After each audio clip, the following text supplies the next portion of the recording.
حضرت صلی اللہ علیہ وآلہ وسلم پر وحی کا ابتدائی دور اچھے سچے پاکیزہ خوابوں سے شروع ہوا۔ آپ خواب میں جو کچھ دیکھتے وہ صبح کی روشنی کی طرح صحیح اور سچا ثابت ہوتا۔ پھر من جانب قدرت آپ تنہائی پسند ہو گئے اور آپ نے غار حرا میں خلوت نشینی اختیار فرمائی اور کئی دن اور رات وہاں مسلسل عبادت اور یاد الہی و ذکر میں مشغول رہنے لگے۔ جب تک گھر آنے کو دل نہ چاہتا توشہ ہمراہ لیے ہوئے وہاں رہتے۔ توشہ ختم ہونے پر ہی اہلیہ محترمہ حضرت خدیجہ رضی اللہ تعالی عنہا کے پاس تشریف لاتے اور کچھ توشہ ہمراہ لے کر پھر وہاں جا کر خلوت گزیں ہو جاتے۔ یہی طریقہ جاری رہا یہاں تک کہ آپ پر حق منکشف ہو گیا اور آپ غار حرا ہی میں قیام پذیر تھے کہ اچانک حضرت جبرائیل علیہ السلام آپ کے پاس حاضر ہوئے اور کہنے لگے کہ اے محمد پڑھو۔ آپ فرماتے ہیں کہ میں نے کہا کہ میں پڑھنا نہیں جانتا۔ آپ صلی اللہ علیہ وسلم فرماتے ہیں کہ فرشتے نے مجھے پکڑ کر اتنے زور سے بھینچا کہ میری طاقت جواب دے گئی۔ پھر مجھے چھوڑ کر کہا پڑھو۔ میں نے پھر وہی جواب دیا کہ میں پڑھا ہوا نہیں ہوں۔ اس فرشتے نے مجھ کو نہایت ہی زور سے بھینچا کہ مجھ کو سخت تکلیف محسوس ہوئی۔ پھر اس نے کہا کہ پڑھ۔ میں نے کہا میں پڑھا ہوا نہیں ہوں۔ فرشتے نے تیسری بار مجھ کو پکڑا اور تیسری مرتبہ پھر مجھ کو بھینچا۔ پھر مجھے چھوڑ دیا اور کہنے لگا کہ پڑھو اپنے رب کے نام کی مدد سے جس نے پیدا کیا اور انسان کو خون کی پھٹکی سے بنایا۔ پڑھو اور آپ کا رب بہت ہی مہربانیاں کرنے والا ہے۔ بس یہی آیتیں آپ حضرت جبرائیل علیہ السلام سے سن کر اس حال میں غار حرا سے واپس ہوئے کہ آپ کا دل اس انوکھے واقعے سے کانپ رہا تھا۔ آپ حضرت خدیجہ کے ہاں تشریف لائے اور فرمایا کہ مجھے کمبل اوڑھا دو، مجھے کمبل اوڑھا دو۔ لوگوں نے آپ کو کمبل اوڑھا دیا۔ جب آپ کا ڈر جاتا رہا تو آپ نے اپنی زوجہ محترمہ حضرت خدیجہ رضی اللہ تعالی عنہا کو تفصیل کے ساتھ یہ واقعہ سنایا اور فرمانے لگے کہ مجھ کو اب اپنی جان کا خوف ہو گیا ہے۔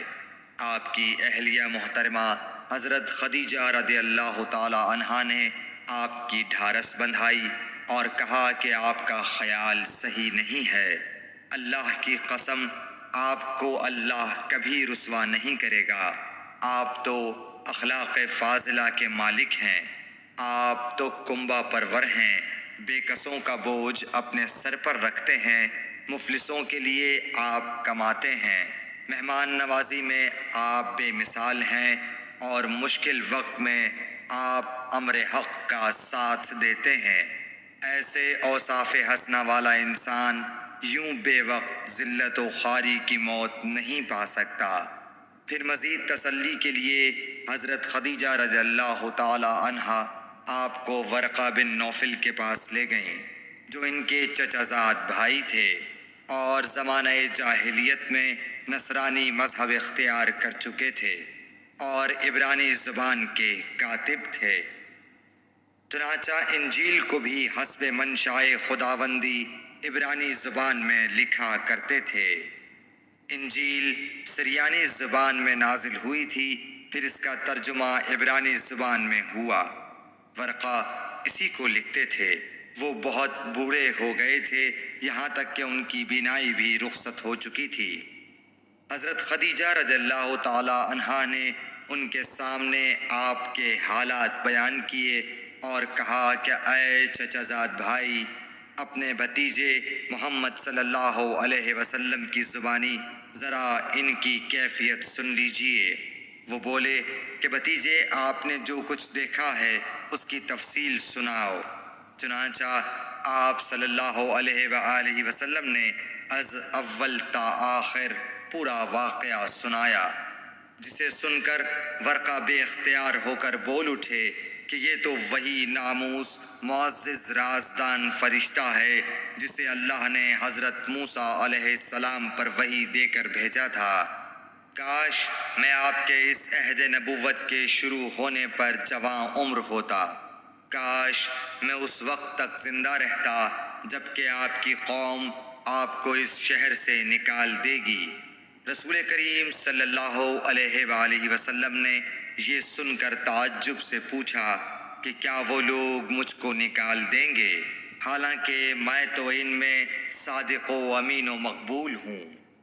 ورقہ بولا، ہاں یہ سب کچھ سچ ہے، مگر جو شخص بھی آپ کی طرح امر حق لے کر آیا لوگ اس کے دشمن ہی ہو گئے ہیں۔ اگر مجھے آپ کی نبوت کا وہ زمانہ مل جائے تو میں آپ کی پوری مدد کروں گا۔ مگر ورقہ کچھ دنوں کے بعد انتقال کر گئے، پھر کچھ عرصے تک وحی کی آمد موقوف رہی۔ صحیح بخاری حدیث نمبر 3۔